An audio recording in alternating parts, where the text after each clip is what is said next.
আসসালামু আলাইকুম প্রিয় দর্শক, মমতা রেসিপিতে নতুন একটি ভিডিও নিয়ে হাজির হলাম। দিনটা যেহেতু ছুটির, সেহেতু আমরা বিকেলের হালকা নাস্তা হিসাবে সকলেই কম বেশি মুড়ি মাখা খেতে অনেক পছন্দ করি। তো আজকে বাড়িতে থাকা উপকরণগুলো দিয়ে রেসিপি বানিয়ে আমরা মুড়ি মাখাবো। সম্পূর্ণ ঘরোয়া রেসিপি। আমরা ছোলা বুট ভিজিয়ে রেখেছিলাম, তারপর এটাকে সেদ্ধ করে ধুয়ে নিয়েছি। এখন এটা রান্না করে দেখাবো খুব সহজভাবে। যেহেতু আমাদের রান্নাগুলো যারা মেসে থাকেন তাদেরকে উদ্দেশ্য করে বানানো, বা যারা ব্যাচেলার থাকেন তো তারা অনেকেই ভিডিও দেখেন, রেসপন্সও বেশ ভালো। তো মনে করছি এটিও আপনাদের জন্য খুব হেল্পফুল ভিডিও হবে। চলুন শুরু করা যাক।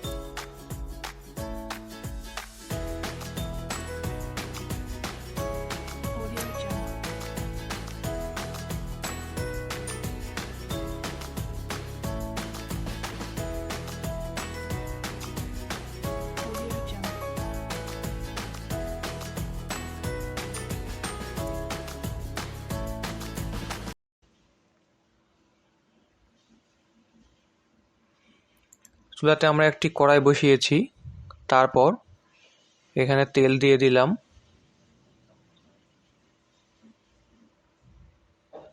তেল একটু গরম হইলে তারপর আমরা পেঁয়াজ দিয়ে দিলাম।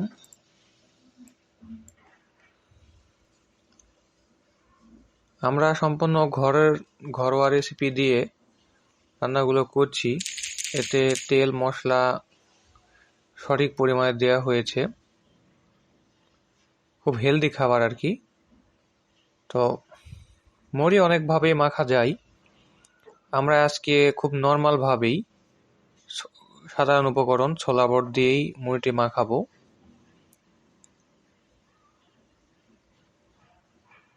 তারপর কাঁচামরিচ দিয়ে দিলাম। মুড়ি তো অনেক রকমভাবেই মাখা যায়, যত উপকরণ অ্যাড করবেন ততই আরো মজাদার হয়। তারপর রসুন দিয়ে দিলাম। মশলাগুলোকে হালকা করে ব্রাউন কালার করে ভেজে নেব, পুড়ে ফেলা যাবে না। এরপর আমরা ছোলা বুটগুলো দিয়ে দিলাম।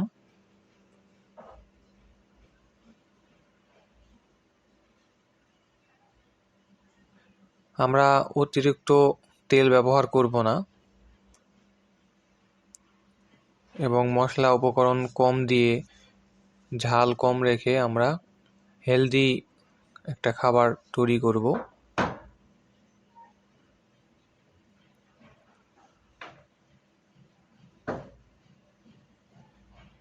আমরা বাইরের ভেজাল খাবার কম খাওয়ার চেষ্টা করব।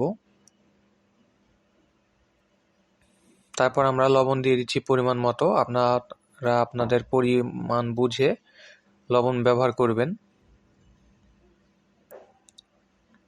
তারপর হলুদ দিয়ে দিলাম পরিমাণ মতো। মরিচ তো কাঁচা মরিচ দিয়েছি।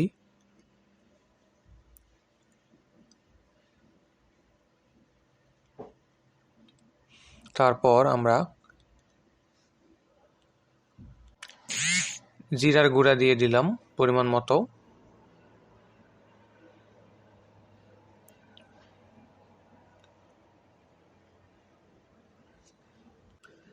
তারপর রসুন ও আদার পেস্ট দিয়ে দিলাম পরিমাণ মতো। এবার ভালো করে নেড়েচেড়ে মিশিয়ে নেব। হালকা করে একটু পানি দিয়ে দিলাম, যদিও সেদ্ধ করা আছে তারপরও অল্প করে দিয়ে আমরা মশলাটাকে ভালো করে কষিয়ে নেব।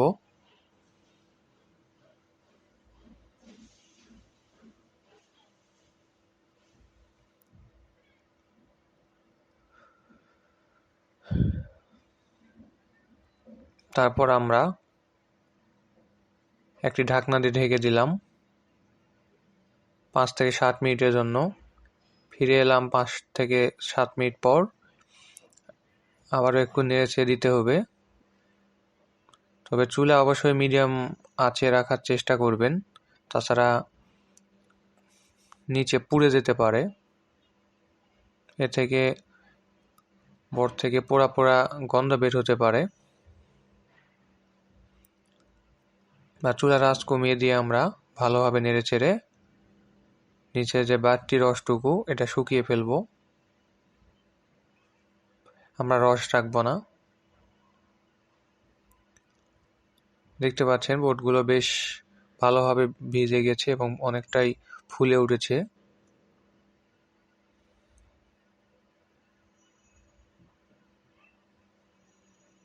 এভাবে আমরা আস্তে আস্তে নেড়েচেড়ে নামিয়ে ফেলবো। রান্না প্রায় শেষ পর্যায়ে চলে এসেছে। তো যারা আমার ভিডিওটি দেখছেন তাদেরকে সবাইকে দাওয়াত, চলে আসুন, মুড়ি মাখার দাওয়াত। আপনারা যেমন ভিডিও চান আপনারা লাইক কমেন্ট করে ভিডিওটির কি বিষয়ে চান সেটা কমেন্ট বক্সে লিখলে আমাদের জন্য অনেক সুবিধা হয়। সে রিলেটেড ভিডিও দেওয়ার চেষ্টা করব। এ পর্যন্ত সব আমার ইচ্ছে মতোই ভিডিও আপলোড করে আসছি। যদি আপনারা বলেন তাহলে অনেক উপকার হয়। এরপর আমরা মুড়ি মাখাবো। যেহেতু অনেকগুলো বটি রান্না করা হয়েছে, লোক আমরা মাত্র 2 জন, সেহেতু সম্পূর্ণ লাগবে না। আমরা যতটুকু খেতে পারবো আমাদের প্রয়োজন বুঝে নিয়ে নিচ্ছি। মুড়ি দিয়ে দিলাম। আমরা বাড়তি কোনো কিছু দেব না, যেহেতু ঘরে থাকা উপকরণ দিয়েই মুড়ি মাখাবো বলে রেখেছি, সেহেতু ঘরে থাকা উপকরণগুলো দিয়েই শুধুমাত্র ছোলা বুট দিয়েই মুড়ি মাখছি। অন্য আরো মজাদার করতে যে উপকরণগুলো লাগে সেগুলো বাসায় বানিয়ে একটি ব্লগ আকারে ভিডিও নিয়ে আসব। চাকরি বাকরির পাশাপাশি ছুটির দিনগুলোতে একটু একটু করে ভিডিও আপলোড করার চেষ্টা করি। আপনারা ভিডিও আপনাদের কেমন লাগে মন্তব্য জানাবেন এবং কোন বিষয়ে ভিডিও চান তা অবশ্যই জানাবেন। তো আজকে এ পর্যন্তই। সবাইকে মুড়ি মাখা খাবার দাওয়াত দিয়ে ভিডিওটি এখানে শেষ করছি। আল্লাহ হাফেজ।